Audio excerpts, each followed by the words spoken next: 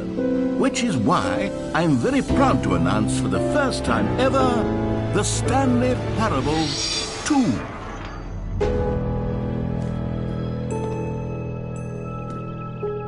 Yes, you see, isn't this far superior to a measly port with a few minor additions? Think of all the new territory we'll cover with a fully fledged sequel. An entirely new experience, built from the ground up. Why, there are so many possibilities. It could go in so many different directions.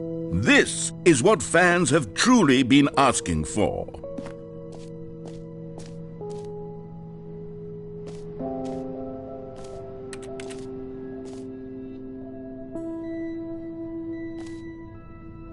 Calling it the Stanley Parable 2 is just so much catchier than Ultra Deluxe, don't you think? Ultra Deluxe? What does it even mean? But the Stanley Parable 2, now that's an artistic statement right there. It's future-oriented. It screams progress and innovation and long-term franchising potential.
Now, to be clear, I haven't quite nailed down what exactly the Stanley Parable 2 is going to be, but let's take a look at some of the features I've been developing for it.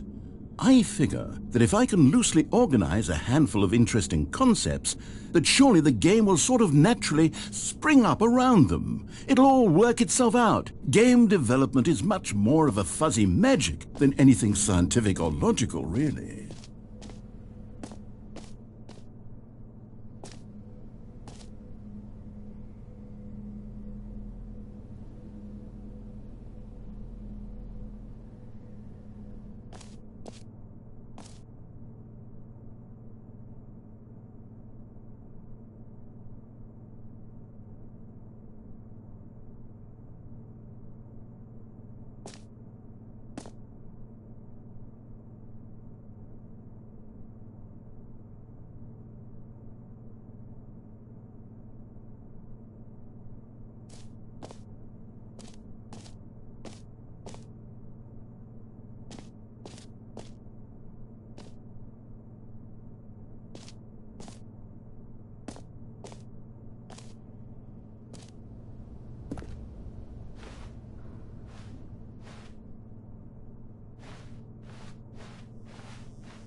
Here we are. Go on, try out some of the new features.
For the Stanley Parable 2, I asked myself, what do players really want?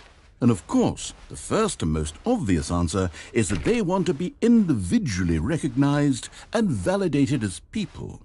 So with that in mind, my first addition to the game is this button which speaks the name of the person playing the game. Isn't that wonderful?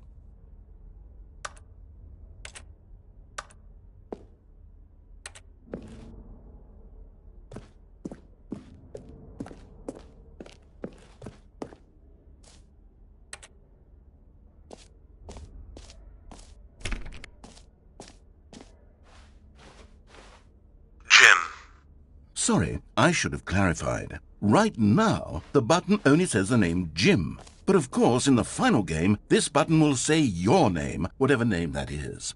Here, let's have you role-play as Jim to really simulate the full experience of this feature. Just play along. I promise you'll love it. Okay, here we go. Let's take a deep breath, clear your mind, forget whoever you are, and simply become a person named Jim.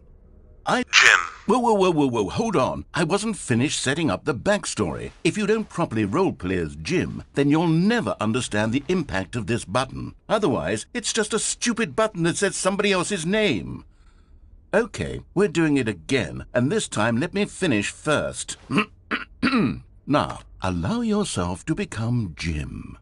Jim. All right, fine, whatever. It's just a meaningless button that says Jim. Are you happy now? Get out of here. I'm done with this button. Why don't you go humiliate me in front of a different feature that I worked very hard on? Jim. See, if you'd only played along, that would have been your name the button says, but no. Instead, I can't even think about it. I'm taking the Jim button away. Jim. Jim. Jim. Jim. Jim. Jim. Jim. Jim.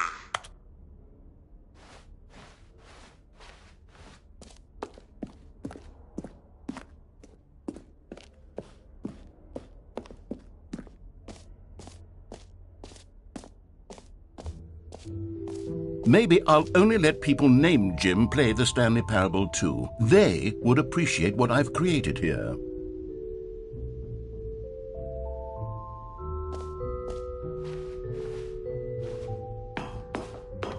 An epilogue would be fun, wouldn't it, Stanley? Yes, it will go at the end of the, well, we'll figure that out later.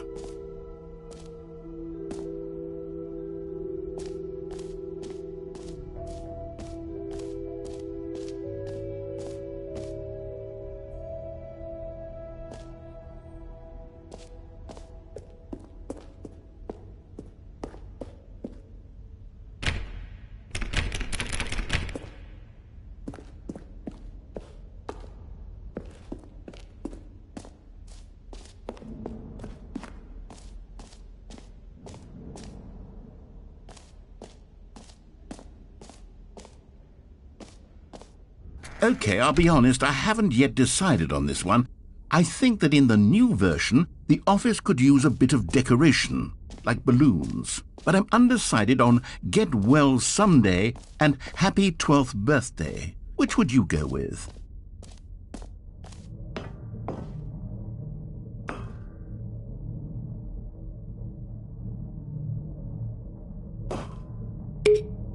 You know, sometimes when you solicit another person's opinion, it makes you realize that you knew which one you actually really wanted all along. Happy 12th birthday, step-niece, it is. Or actually, maybe I should have gone with... No, I've made my decision, we're moving on. Come now, you've already made your choice. It's true that you chose badly, but we all have to move on from our mistakes.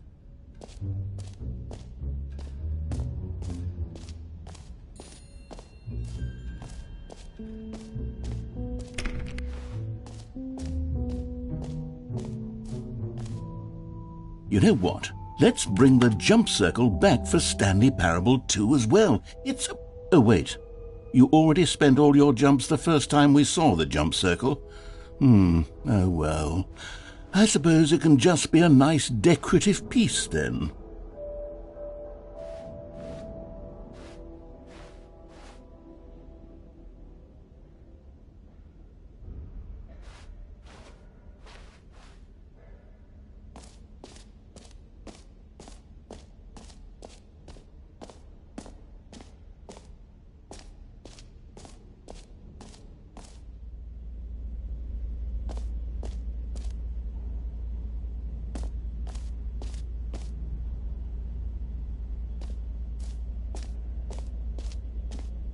Stanley, here's an idea that I'm truly fond of. It's never been done before in a video game.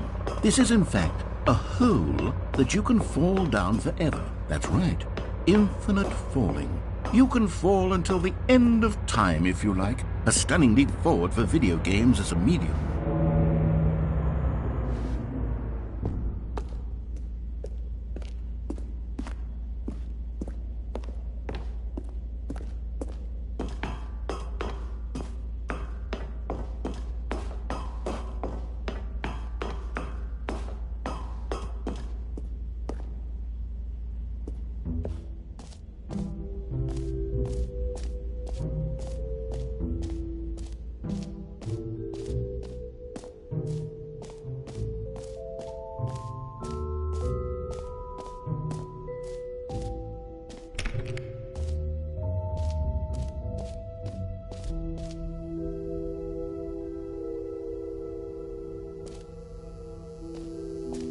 Now here's something special. You remember that broken test trophy that got left in the game on accident? Well, I'm developing a technology to simply give you the trophy. Yes. You see, you'll come to this lever, and when you pull it, the trophy will be given to you.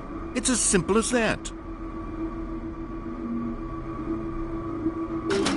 Okay, perhaps I should have clarified. This is technology that will exist. Right now, the trophy is still fully broken. I'm not a wizard, Stanley, but I guarantee it will be fixed in the sequel to at last satisfy the hordes of ravenous fans all over the world who have been uproariously demanding this feature. Gamers, we hear you, and I promise it will happen.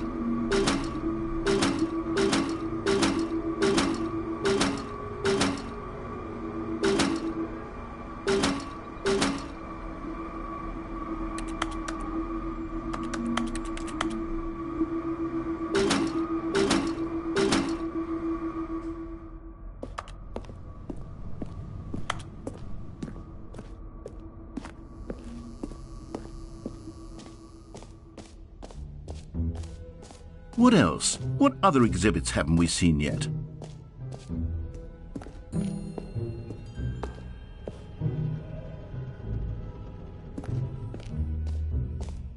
Ah, collectibles. Now it's a real video game. In the Stanley Parable 2, you'll run around gathering up these miniature Stanley figurines. And what's truly innovative is that there will be no reward for collecting all of them. I don't want to stifle the intrinsic joy of watching a number go up. You simply collect all of them, and then you move the hell on with your unremarkable life.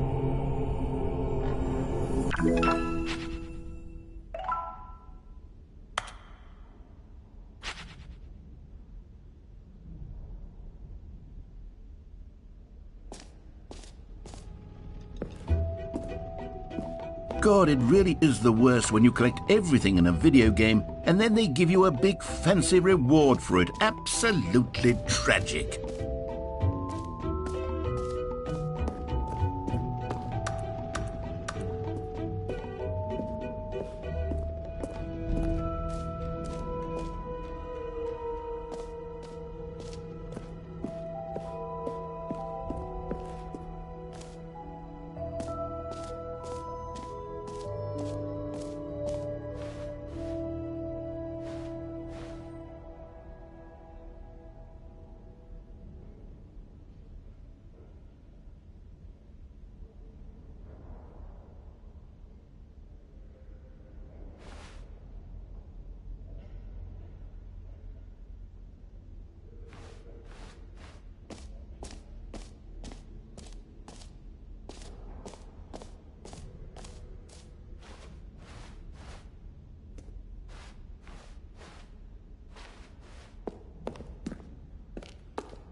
A common complaint of the Stanley Parable was that it was confusing and paradoxical, that it engendered a chaotic sense of reckless despair in those who played it. Well, I am happy to say that after much consideration, I've engineered a clever solution to this fundamental problem with the game.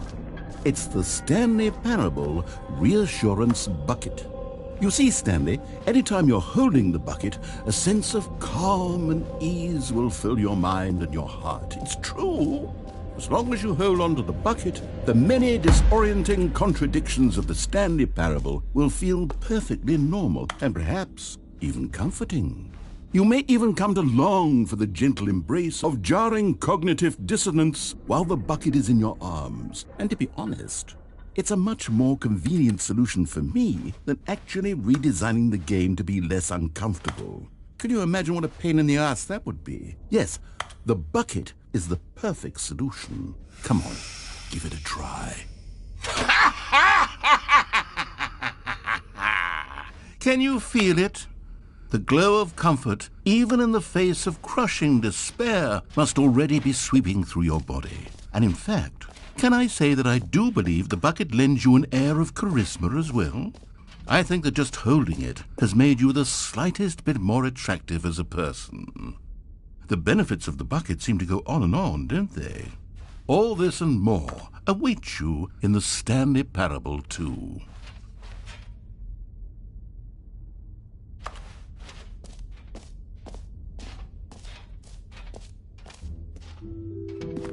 Does anyone give out awards for most enjoyable bucket in a video game? That really should be an award if it isn't already.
You see, isn't it wonderful?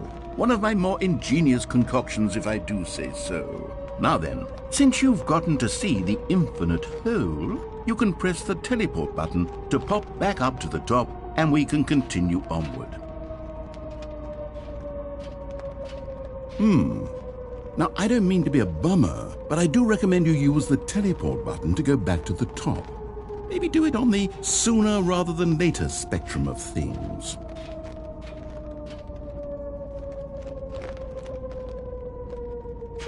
Okay, Stanley, I don't know quite how to say this tactfully, but it's possible that I slightly exaggerated the infinite nature of the hole. Is it a very, very deep hole? To be certain it is. It's an extremely deep hole. I don't want anyone to say that it isn't an astonishingly deep hole. It is. Is it infinite? Well, that sort of depends on your definition of infinity. From one perspective, the infinite is merely philosophical in nature. It's more of a... Okay, well, good for you. You found the bottom of the hole. You found me out, Stanley. I'm a liar and a cheat, and you're so clever. Look, I think the issue here is just that you're unusually fascinated by falling. What normal person actually wants to fall infinitely? I figured the hole was as deep as anyone would actually need. Don't you put this on me. Maybe you're the problem. Look, things got a little heated there. I think we both said some things we didn't mean. Why don't we just put all this behind us and agree to just call the hole mostly infinite? If that works for you, Then go ahead and press the teleport button to warp up to the top of the hole and we can move on. I'll just be up here when you're ready.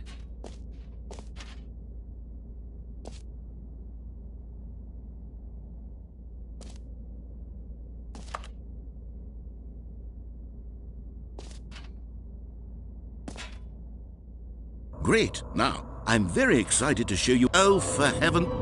You see, I was right. The problem is you. The problem is that you like holes too much. Not normal. A normal person would have said, yep, that's an infinite hole right there, goes on forever till the end of time. Don't need to see it all, but not you. Oh, no, no, no, no. You have a weird sort of... Oh. Did the hole seem even shorter to you this time? I couldn't help but feel like you spent a little less time in there than you did before. I mean, admittedly, I didn't make an infinite hole, but I didn't think it was that not infinite. Well, I suppose once again there's nothing to do here. If you decide you've had enough of the hole, you can hit the teleport button and come join me up above. Had enough? I'm positively thrilled.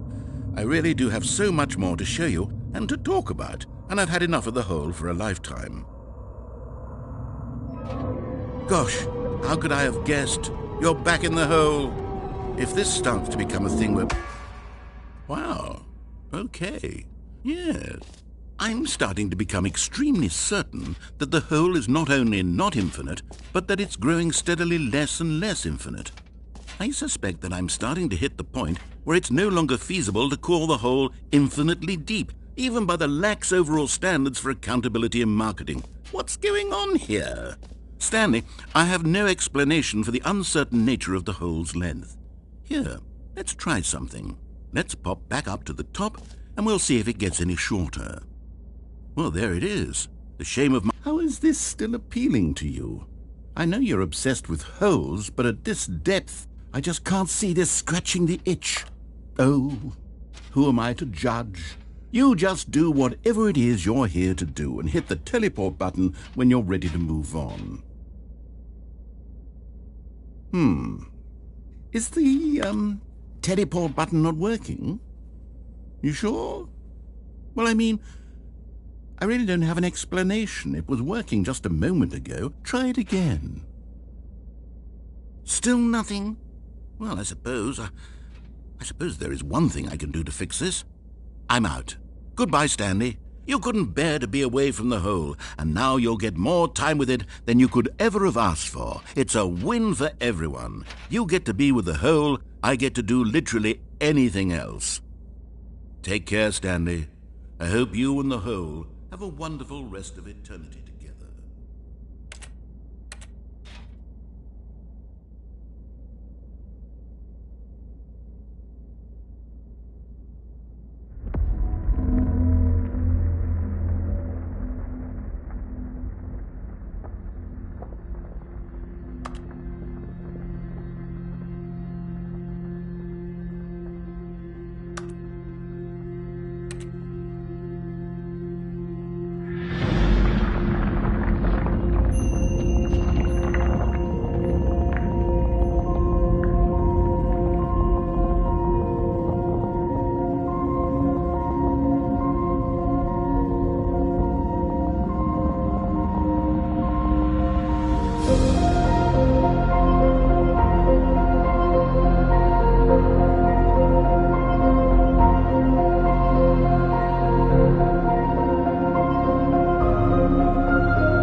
My head's stronger. Now you're no longer.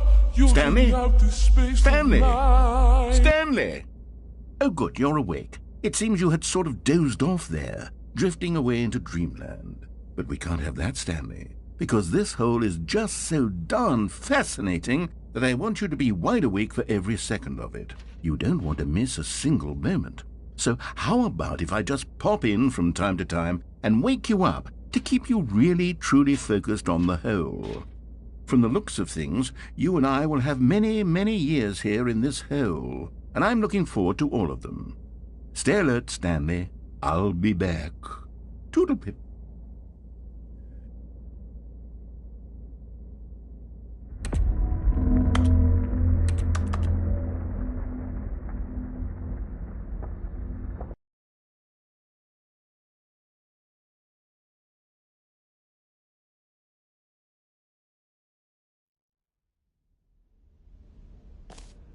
Here we are. Go on, try out some of the new features.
All right, have you seen everything you wanted to? Ready to move on now?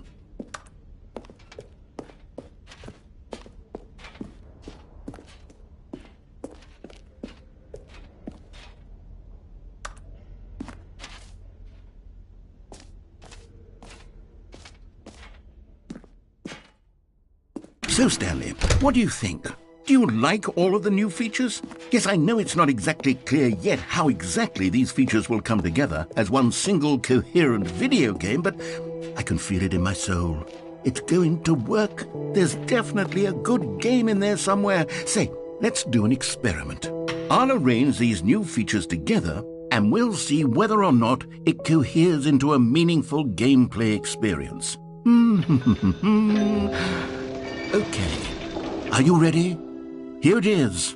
I give you the Stanley Parable 2.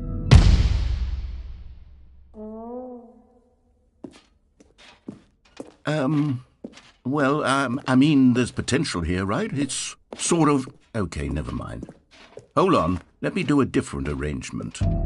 Okay, yes, this is much better. I feel good about this. Here we go. Version 2. Who am I kidding, Stanley? This isn't a coherent video game at all. It's a lot of gags. And I do very much enjoy creating gags, but they don't add up to anything. I wanted more than anything to create a sequel that would capture all the magic of the first game. I wanted fans to love it. No matter how good these gags are, they won't stand on their own. They would need the structure and the gameplay of the original.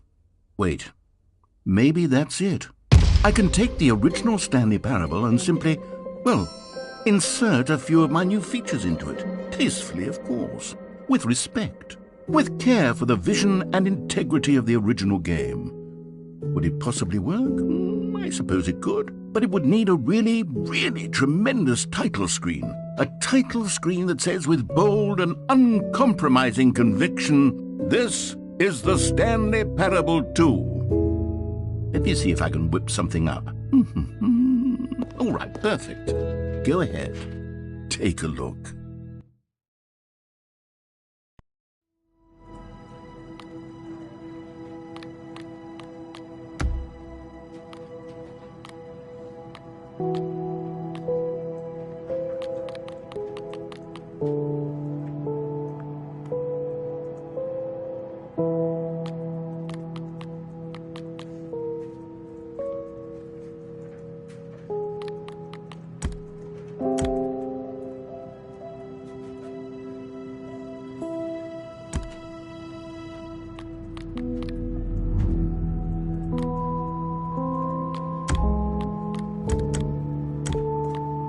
This is the story of a man named Stanley.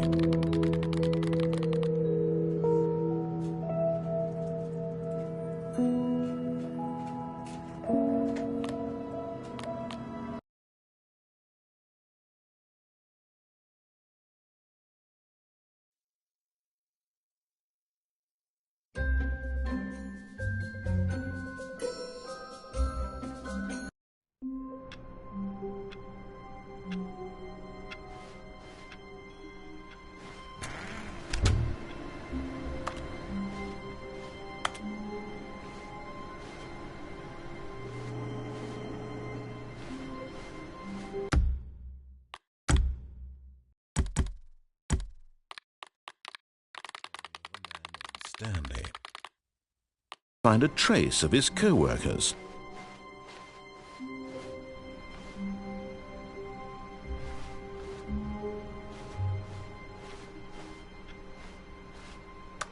Stanley picked up the bucket.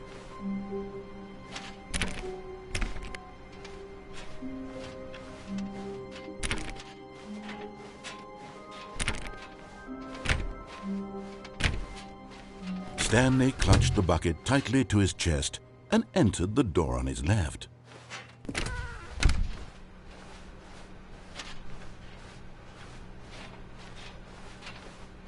Still no one was here. Stanley needed the bucket's warmth and comfort now more than ever. Perhaps his boss's office was where he'd find answers. Oh, Stanley, can you feel it? The broom closet. It wants the bucket. You can feel that, can't you? The aura of jealousy? It's as clear as day. This broom closet believes it deserves the bucket. I can really feel it now. It's a bucket. It belongs in a broom closet. That's what the broom closet is trying to say here. It's supposed to go with the other cleaning supplies. Good for you, Stanley. Don't give in. Don't hand over the bucket. I know how hard it must be, given the pressure that the broom closet is putting on your shoulders right now, but you have to be strong. This is your bucket. This is your companion and lifelong friend. You can't hand it over. Oh, no. We're getting into name-calling now, it seems. Is this how low the broom closet has sunk, that it has to resort to this stream of petty insults simply in order to get you to hand over the bucket? Stanley, I never liked this broom closet for a variety of reasons, but even this is worse than I had imagined. And wait, now the broom closet has the gall to imply that you and the bucket are not truly deep and lasting friends? That your relationship is purely superficial and convenient? That your life is so banal and meaningless that you'd feel the same sort of kinship towards any inanimate object which happened to lay in your path in an even partially enticing manner? Well, I never. Go on, Stanley. Lay into it. Really tell the broom closet off for its demeaning comments. Expand on the wide variety of experiences you and the bucket have shared together. Go through each of them point by point. Share your journal entries detailing the rich emotional landscape of your feelings for the bucket as they have changed and evolved over the years. Let him have it.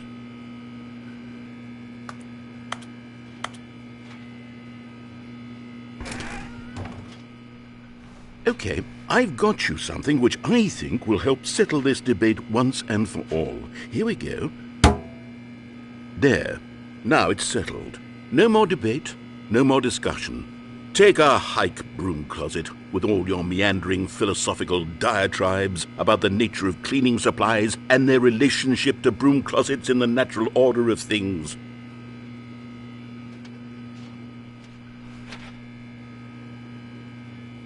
All right, I've got a second sticker back here, and I'm going to slap it on as well because I think it's appropriate. You see? I feel that it works because the sticker is also a bucket. That way, if you're ever unsure whether the thing you're holding is a bucket or not, you can look down at this sticker and say to yourself, "Ah, it's a bucket." There really is a wide variety of applications for this sticker.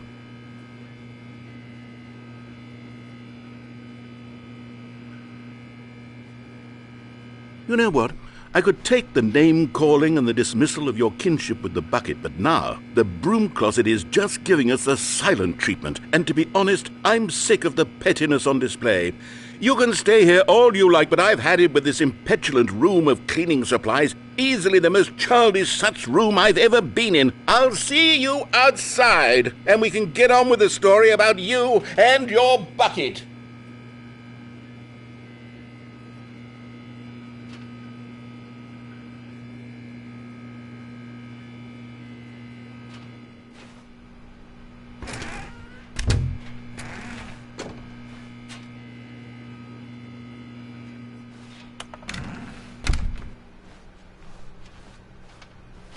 Coming to a staircase, Stanley and the bucket walked upstairs to the boss's office.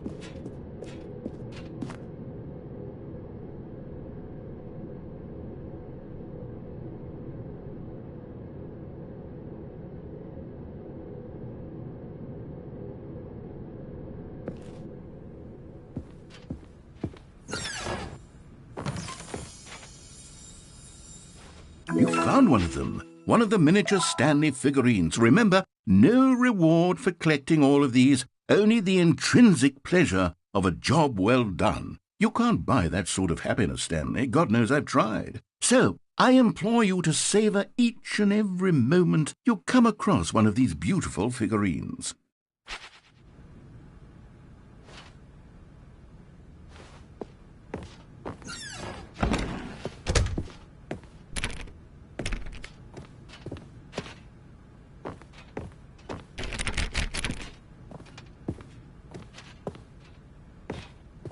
Stepping into his manager's office, Stanley was once again stunned to discover not an indication of any human life. Crushed by the weight of this revelation, Stanley may have broken down into an emotional dumpster fire if not for the soothing presence of the bucket. But Stanley guessed the correct code by sheer luck. Was it that the bucket knew all along? Was the bucket guiding him? Yes, this is certainly the most logical explanation.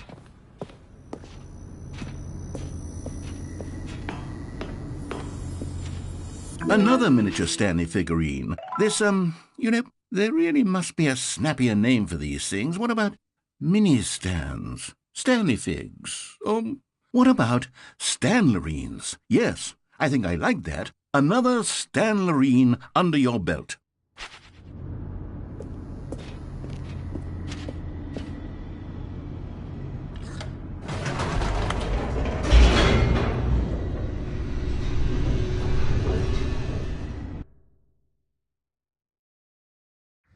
The elevator raced downward, plummeting towards an unknown fate.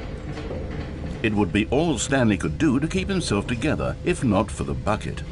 Soothing him, comforting him, reassuring that in this darkest moment of uncertainty, he would be all right. The bucket is here for you, Stanley. Everything will be fine.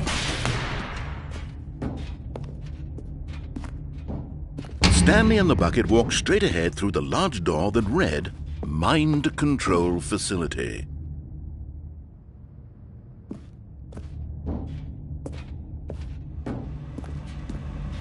Although this passageway had the word escape written on it, the truth was that at the end of this hall, Stanley and the bucket would both meet a violent death. The door behind them was not shut. Stanley and the bucket still had every opportunity to turn around and get back on track. At this point, Stanley and the bucket were knowingly walking forward into a very painful death for each of them.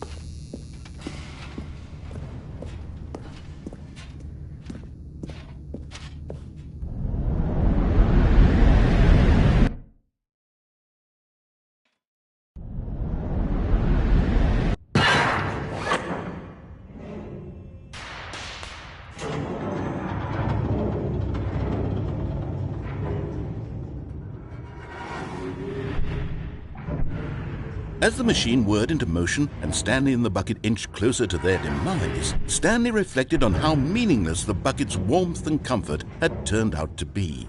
To be sure, it puts the mind and the soul at ease to embrace the bucket, but what use is a sense of ease when you're about to be crushed to death?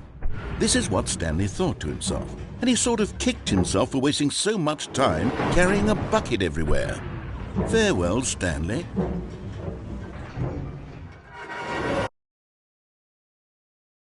Farewell, Stanley, cried the narrator, as Stanley and the bucket were led helplessly into the enormous metal jaws.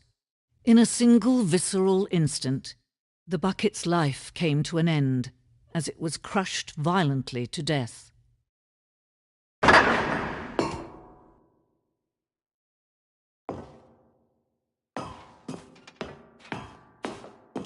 It was a shame, the death of such a magnificent bucket.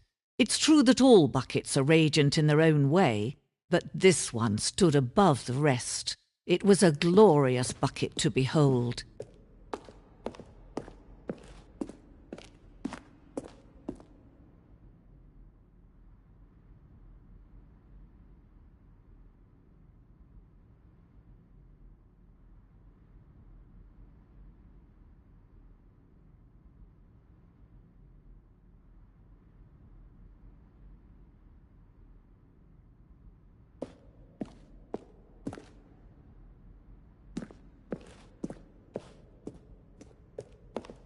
Can you see how arrogant it was for Stanley to take a bucket like this and to claim it for his own? Can you see the hubris that blinded him? Can you see that the bucket is far more noble than Stanley will ever be in his short life?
No man can own a bucket, and certainly not a bucket as dazzling to behold as this one. It is man who should kneel before the bucket.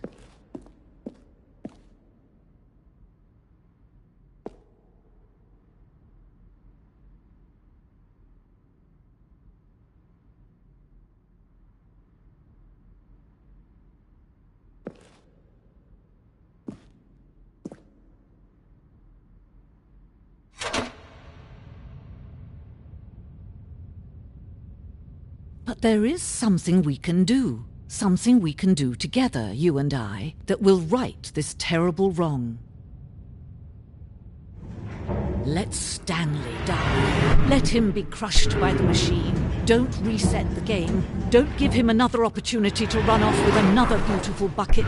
We can save the world's buckets from their treatment as tools and implements if only we let Stanley die together. The bucket shall take its place as ruler, as leader, as commander of a new world, a new vision.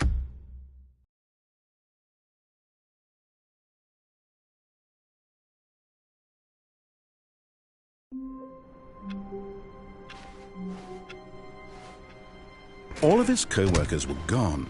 What could it mean? Stanley decided to go to the meeting room. Perhaps he had simply missed a memo. No matter how hard Stanley looked, he couldn't find a trace of his co-workers.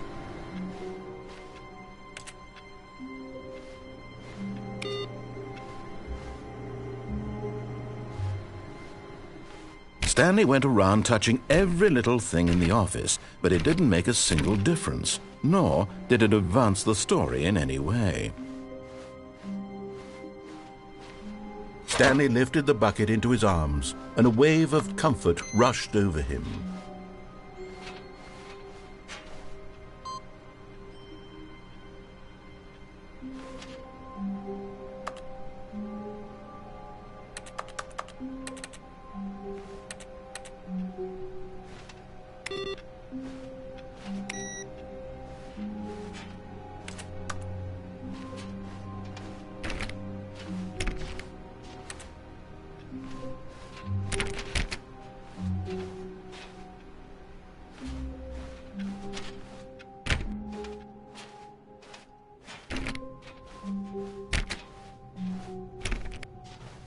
Stanley clutched the bucket tightly to his chest and entered the door on his left.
Stanley, we must move on from this broom closet, simply because I have no remaining stickers. If I did, you can guarantee we'd be in here for hours. But alas, no stickers.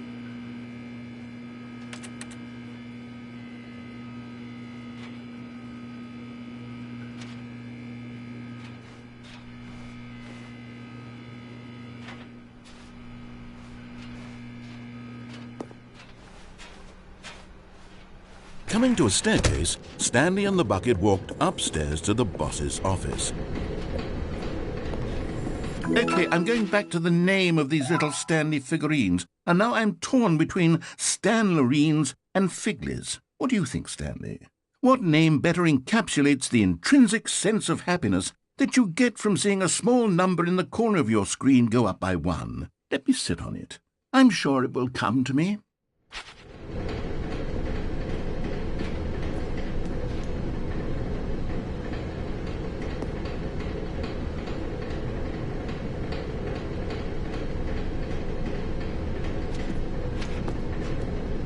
But Stanley just couldn't do it.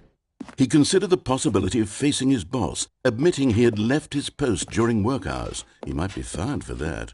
And in such a competitive economy, why had he taken that risk? All because he believed everyone had vanished?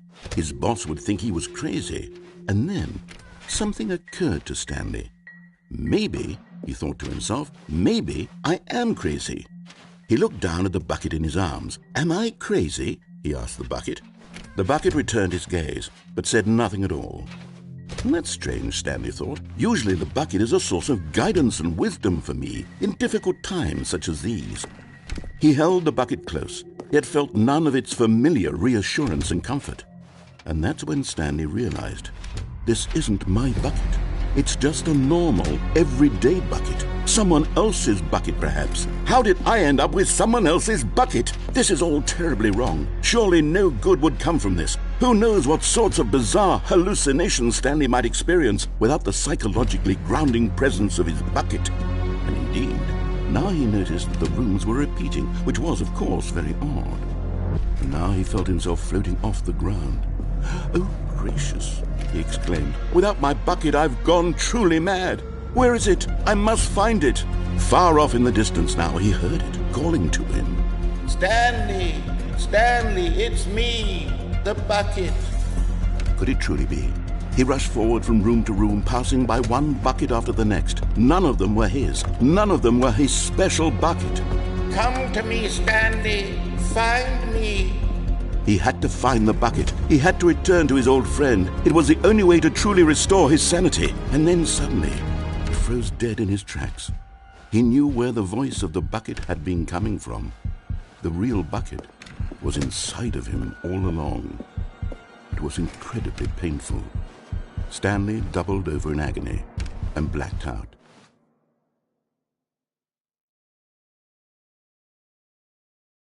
This is the story of a woman named Mariella. Mariella woke up on a day like any other. She arose, got dressed, picked up her bucket of comfort and security, and walked to her place of work. But on this particular day, her walk was interrupted by the body of a man who had stumbled through town, talking and screaming to himself, and then collapsed dead on the sidewalk. Right away, she knew what the problem was. This man had no bucket. Of course he'd gone mad, ranting and raving about a narrator describing all of his actions and how everything is predetermined and free will is an illusion and it's all just a video game. It could all have been prevented if only he'd taken his bucket with him. Perhaps he didn't even realize he'd forgotten his bucket at home in the first place. How cruel the world can be, Mariella thought, and she hugged her own bucket even tighter. But of course, she had no time for this. There were a myriad of confusing problems she would soon have to confront at work, for which her bucket would provide absolute guidance and total clarity on everything. Heck yes, she thought to herself, my life kicks ass. And she backflipped all the way to work.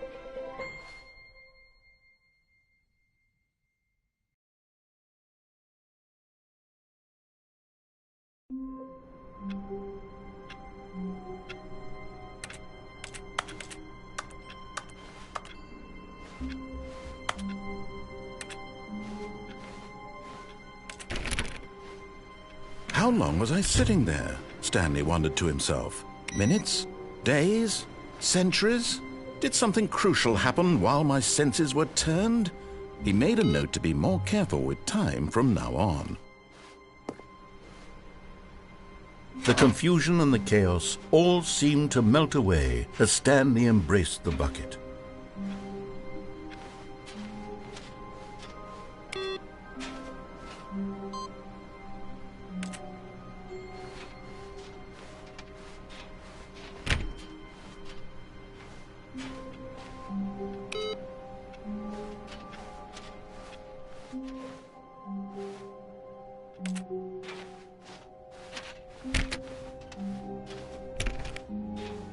Stanley clutched the bucket tightly to his chest and this was not the correct way to the meeting room. But Stanley had felt the bucket calling to him, telling him that the employee lounge was simply the place to be.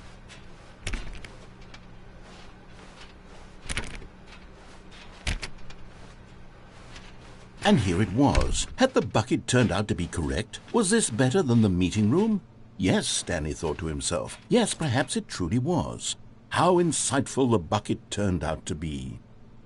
No, never mind. The bucket was wrong. Stanley took the door on his left to go back to the meeting room.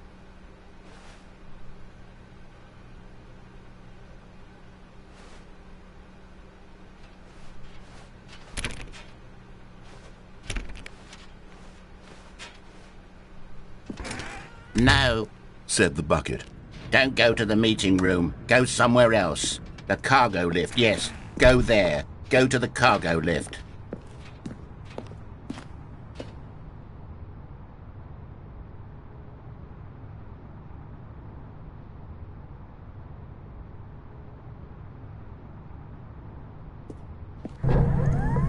Good, said the bucket.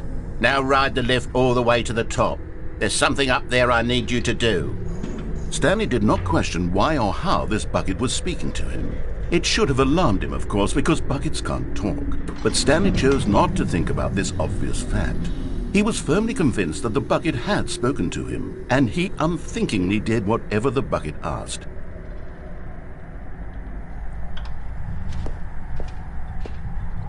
In here, said the bucket. Go into this dark room over here. Stanley once again obeyed blindly.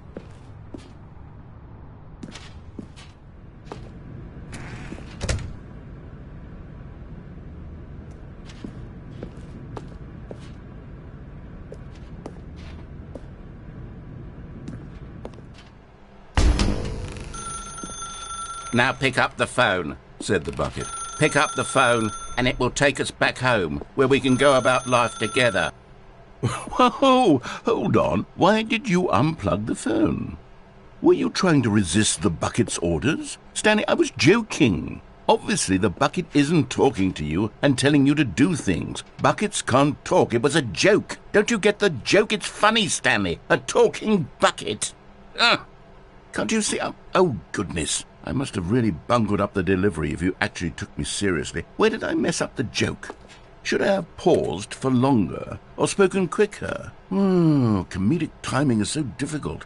I wish I were better at it. But there isn't exactly an instructional video on comedy that one can watch to fully... Oh, wait, yes, there is. It's sitting right here. Let's take a look. What is comedic timing? What is comedic timing? How does it work? How long should it last? How can it be used to effectively silence your political enemies? And more importantly, can it be taught in its entirety within 90 seconds? Thankfully, the answer to all of these questions is yes. Let's dive deeper.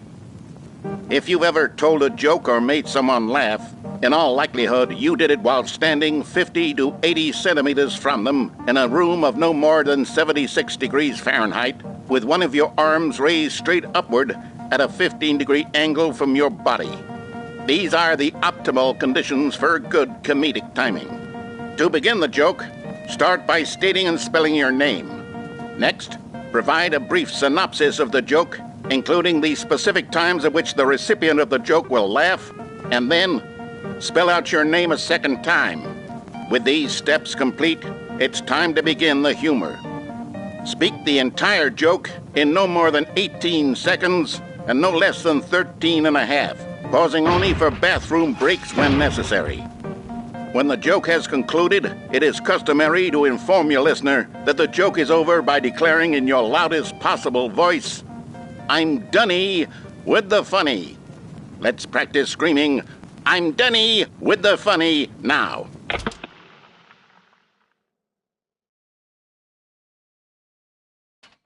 Good. This saying is a perfect example of expectations management, which is the cornerstone of good comedy. Finally, it's time to hand out surveys. Collecting hard data from your audience on how rapt they were throughout the joke is the only way to grow or learn as a comedian.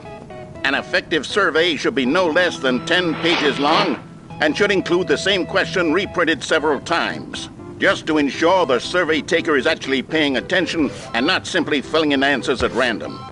And that's all there is.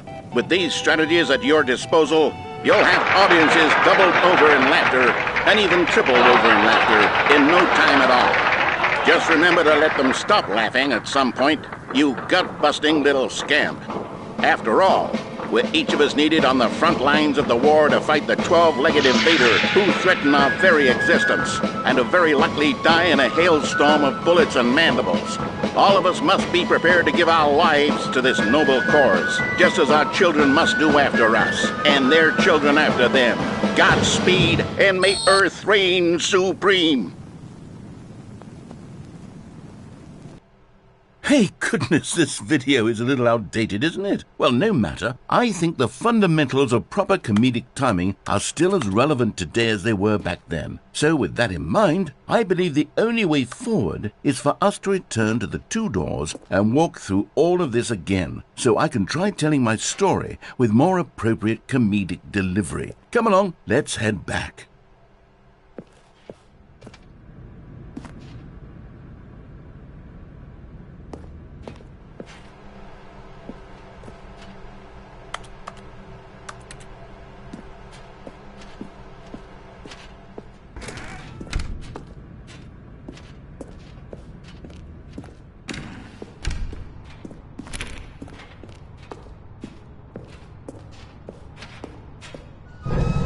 I can feel it.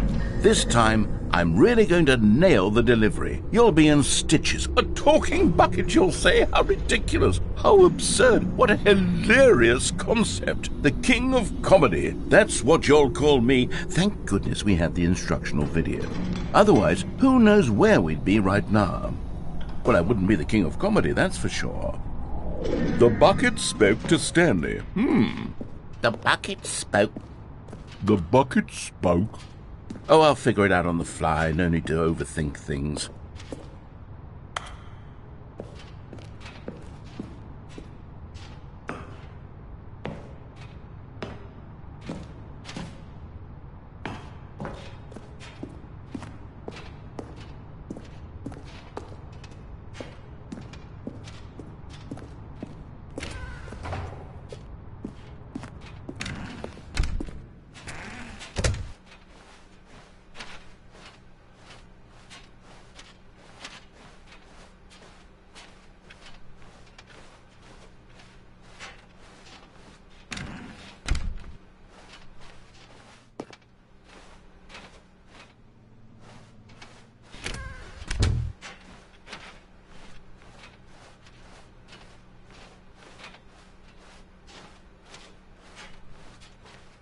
Here we go. You ready? When Stanley and the bucket came to a set of two open doors, they entered the door on the left.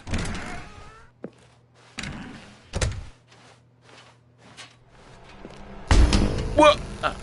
We're back at the phone already?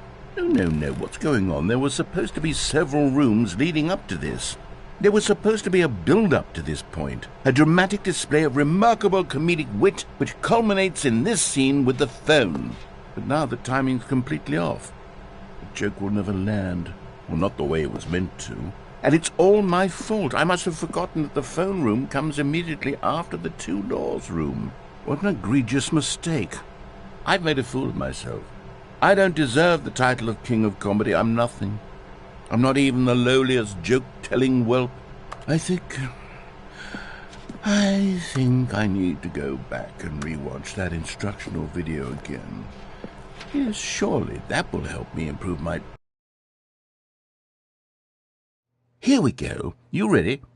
When Stanley and the bucket came to a set of two open doors, they entered the door on the left.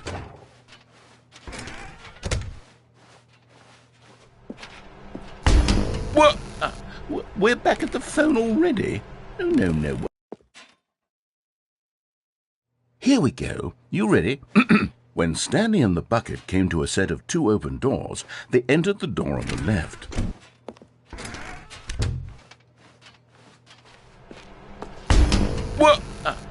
We're back at the phone already? No.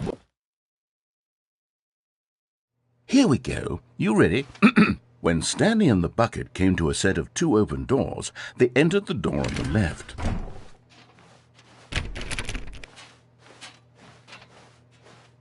No. You were supposed to go through the door on the right, leading back to the phone.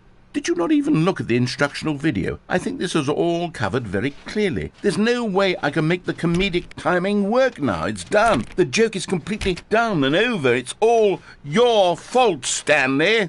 I'm going to be ridiculed in the community of other joke writers. I'm going to be shamed at every one of our meetings from now on. All because you couldn't watch a simple video and take a hint. Are you proud of yourself for bringing me down, Stanley? Are you proud? Stanley, you love the bucket so much it's like you...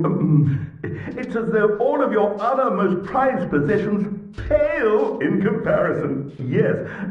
Well, let me try that again, Stanley.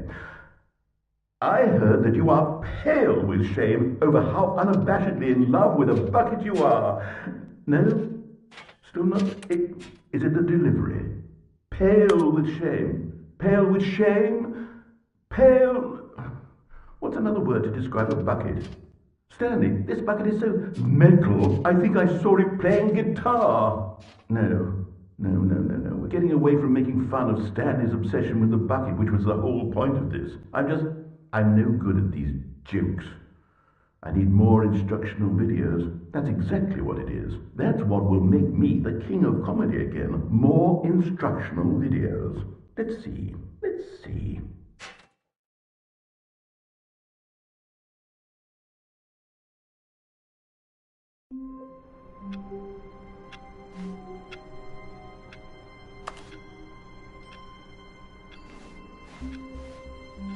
All of his co-workers were gone. What could it mean? Stanley decided to go to the meeting room. Perhaps he had simply missed a memo.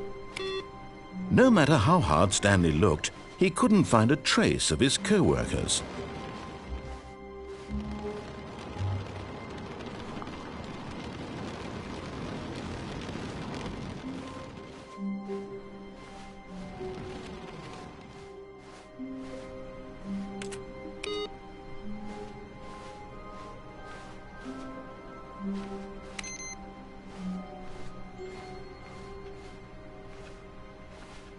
Warmth spread through Stanley's arms.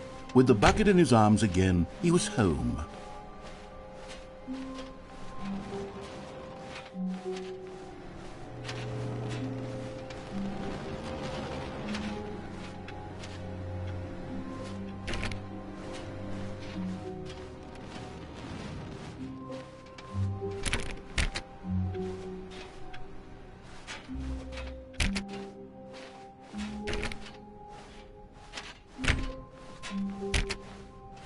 Stanley clutched the bucket tightly to his chest, and this was not the correct way to the meeting room.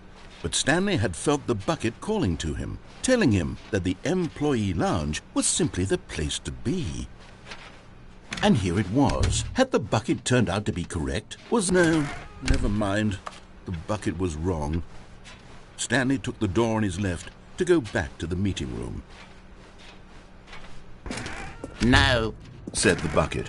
don't go to the meeting room. Go somewhere else. The cargo lift, yes. Go there. Go to the cargo lift.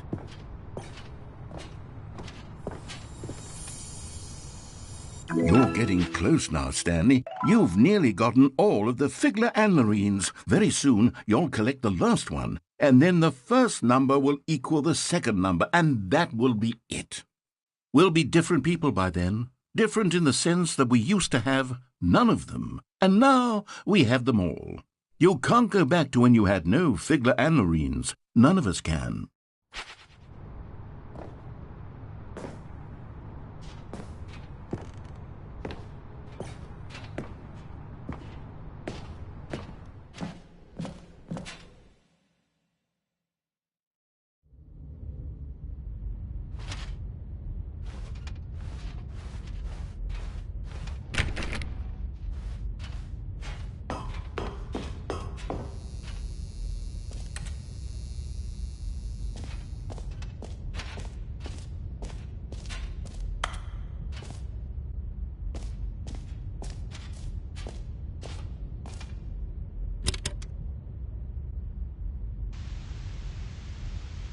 Okay, this is day number 295, tape number...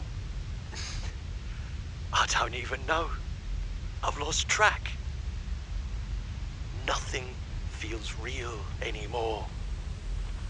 The longer I study this bucket, the less sense anything makes. The sheer euphoria I feel every time I pick it up.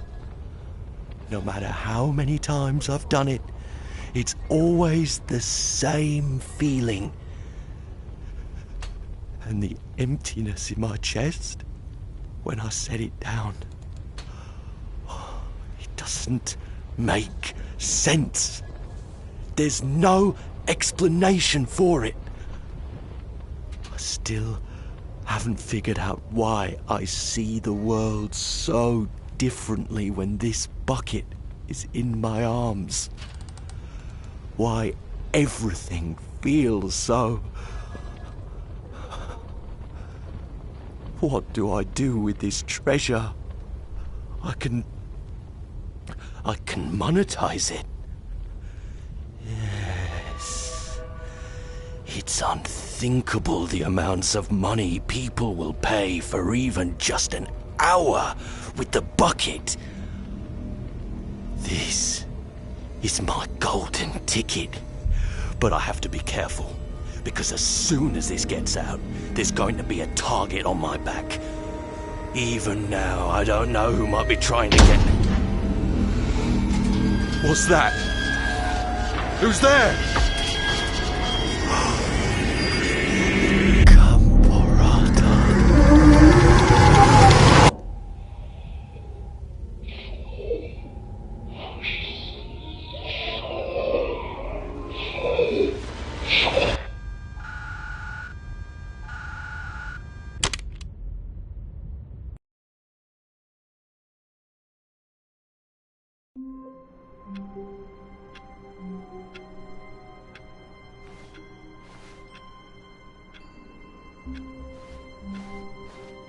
All of his co-workers were gone.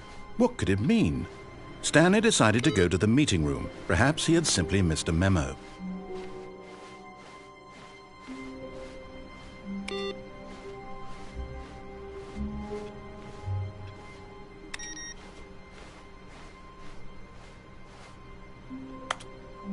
Stanley picked up the bucket and smiled.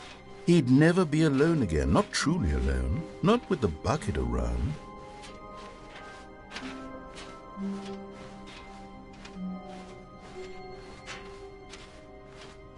Stanley clutched the bucket tightly to his chest. This was not the correct way to the meeting room, but Stanley had felt the bucket calling to him, telling him that the employee lounge was simply the place to be. And here it was. Had the bucket turned out to be correct? Was it? No, never mind. The bucket was wrong. Stanley took the door on his left to go back to the meeting room. No, said the bucket. don't go to the meeting room. Go somewhere else. The cargo lift, yes. Go there. Go to the cargo lift.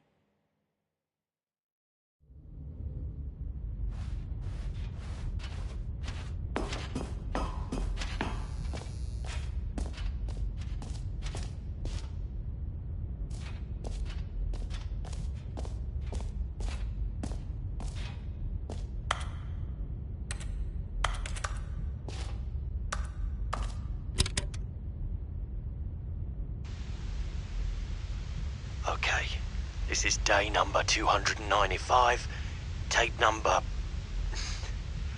I don't even know. I've lost track. Nothing feels real anymore.